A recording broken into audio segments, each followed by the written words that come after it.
Convergence, economics. The idea of convergence in economics, also sometimes known as the catch-up effect, is the hypothesis that poorer economies' per capita incomes will tend to grow at faster rates than richer economies. As a result, all economies should eventually converge in terms of per capita income.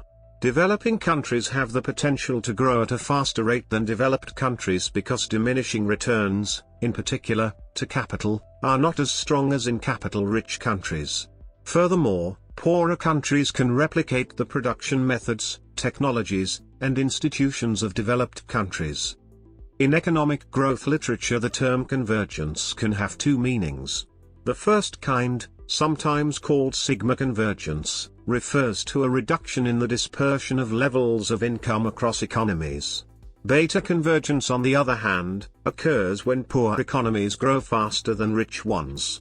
Economists say that there is conditional beta convergence when economies experience beta convergence but conditional on other variables, namely the investment rate and the population growth rate, being held constant. They say that unconditional beta convergence or absolute beta convergence exists when the growth rate of an economy declines as it approaches its steady state.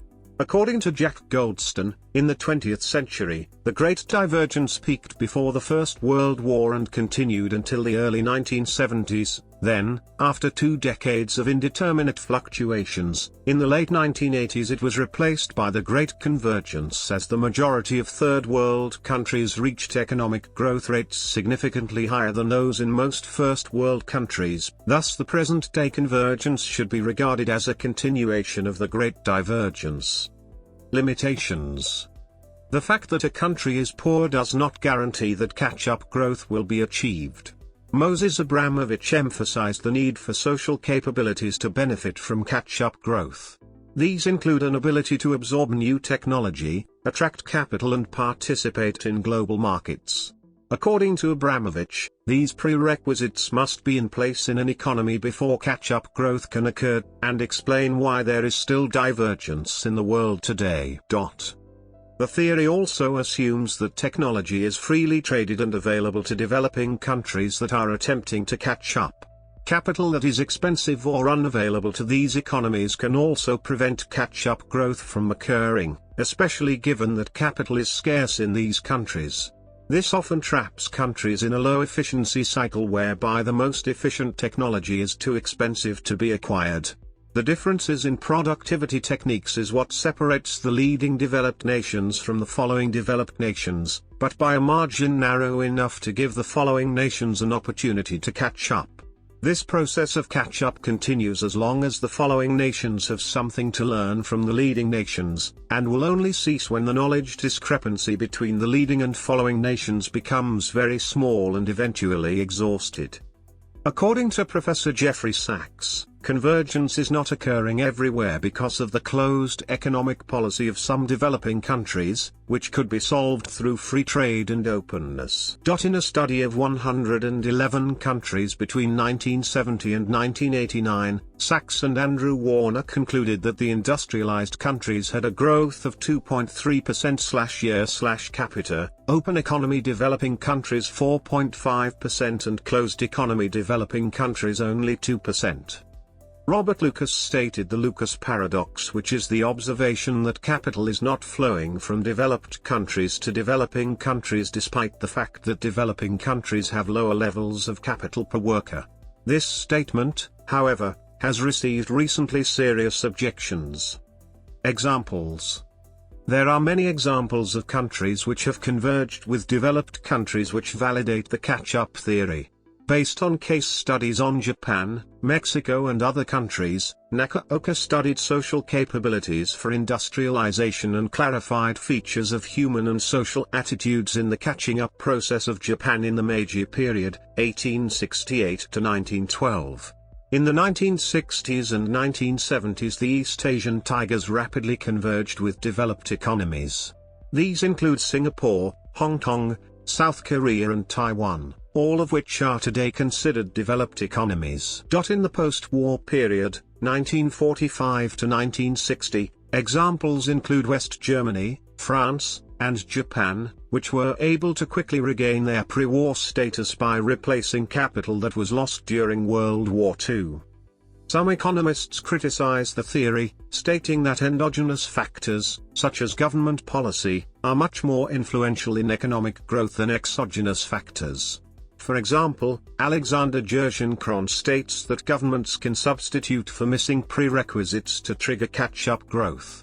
A hypothesis by economic historians Kenneth Sokoloff and Stanley Engerman suggested that factor endowments are a central determinant of structural inequality that impedes institutional development in some countries.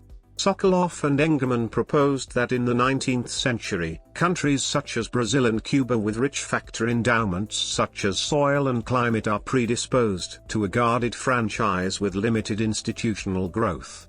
Land that is suitable for sugar and coffee such as Cuba experienced economies of scale from the establishment of plantation that in turn created the small elite families with vested interest in guarded franchise. The exogenous suitability of land for wheat versus sugar determines the growth rate for many countries. Therefore, countries with land that is suitable for sugar converge with other countries that also have land that is suitable for growing sugar. Sokoloff and Engerman explained this convergence in their article History Lessons, Institutions, Factor Endowments, and Paths of Development in the New World.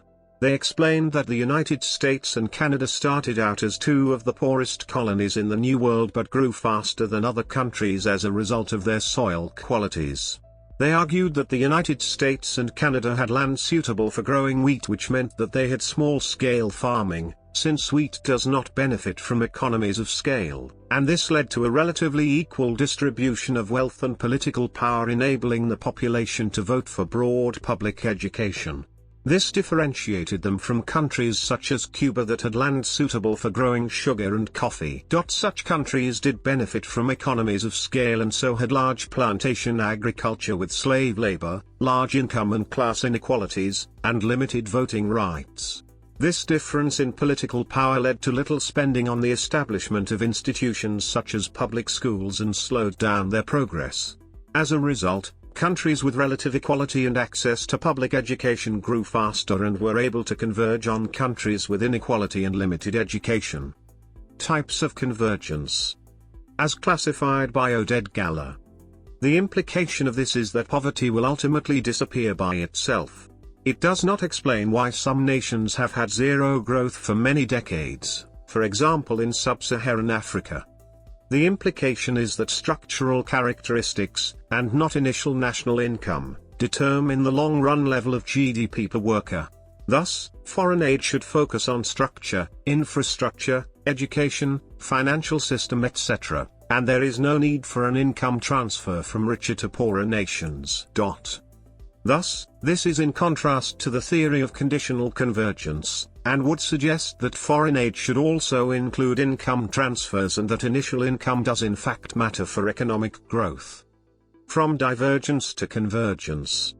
Unified growth theory suggests that due to large cross-country variations in the timing of takeoffs from stagnation to sustained economic growth, economies in the world were separated into three distinct growth regimes. One group of economies in the Malthusian regime with very slow growth rate. A second group in the sustained growth regime, growing steadily, and a third group of economies in transition from the Malthusian regime to the modern growth regime. In addition, unified growth theory suggests that observed convergence clubs may be only a transitory phenomenon, and ultimately as economies in the Malthusian regime will take off, convergence across all economies will take place in long run.